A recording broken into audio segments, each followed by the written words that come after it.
नमस्कार। टुडे हिमाचल में आपका बहुत बहुत स्वागत है। मैं हूं आपके साथ भावना रनौट और चलिए देखते हैं दोपहर की बड़ी खबरों को फटाफट।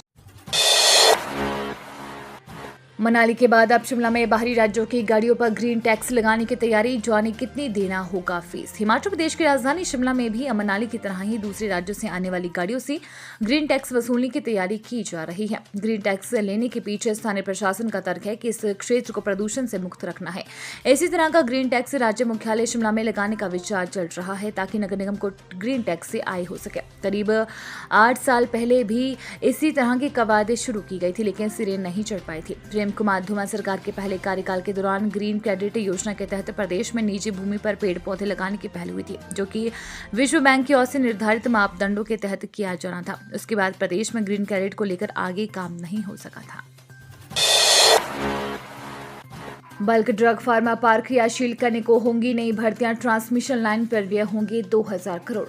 ऊना जिले के हरोली में बनने वाले बल्क ड्रग फार्मा पार्क को क्रियाशील करने के लिए नई भर्तियां की जाएंगी। इसके लिए करीब 36 सेवानिवृत्त कर्मचारियों की सेवाएं ली जाएंगी। साथ ही जल की उपलब्धता पर 11.75 करोड़ रुपए व्यय होंगे। पार्क की ट्रांसमिशन लाइन के लिए भी अलग से 2000 करोड़ रुपए व्यय होंगे, जिनमें से 1000 करोड़ रुपए केंद्र सरकार व्यय करेगी। बल्क ड्रग पार्क को मूर्त रूप प्रदान करने के उद्देश्य से यहां उद्योग मंत्री हर्षवर्धन चौहान की अध्यक्षता में गठित उच्च स्तरीय समिति की दूसरी बैठक हुई। उन्होंने सभी संबंधित विभागों को बल्क ड्रग पार्क के कार्य को प्राथमिकता प्रदान करते हुए इन्हें समयबद्ध पूर्ण करने के निर्देश दिए। उन्होंने कहा कि पानी, बिजली, आंतरिक सड़क, आधारभूत ढांचे जैसी बुनियादी आवश्यकताओं को तुरंत विकास किया जाना चाहिए। उन्होंने पार्क में निरंतर जलापूर्ति बनाए रखने के लिए दीर्घकालिक समाधान पर भी बल दिया। हिमाचल में झमाझम बारिश से हालात बिगड़े। 5 मंजिला मकान समेत 2 येलो अलर्ट जारी। प्रदेश में भारी बारिश से रोजाना लाखों का नुकसान हो रहा है। बुधवार को कालका शिमला नेशनल हाईवे 5 पर कुमारहट्टी के पास बारिश के चलते 5 मंजिला मकान समेत 2 हो गया। घटना के समय मकान में कोई व्यक्ति नहीं था। इसके चलते बड़ा हादसा होने से टल गया। मकान मालिक ने 4 लेन के निर्माण के चलते मकान में बारिश का पानी जाने का आरोप लगाया है। इसके अलावा कुल्लू जिले के मणिकर्ण में गार्गी के पास बिजली गिरने से 60 भेड़ बकरियों की मौत हो गई है। घटना में भेड़ पालक भी घायल हो गया है। शिमला में बुधवार दोपहर को झमाझम बादल बरसे। दोपहर 12:30 से 2:30 बजे तक शहर में 51 मिलीमीटर बारिश रिकॉर्ड हुई। मौसम विज्ञान केंद्र शिमला ने वीरवार को भी मौसम खराब बना रहने का येलो अलर्ट जारी किया है। प्रदेश में बुधवार शाम तक 127 सड़कें, 1635 पेयजल सिंचाई योजनाएं और 149 बिजली ट्रांसफार्मर ठप रहे।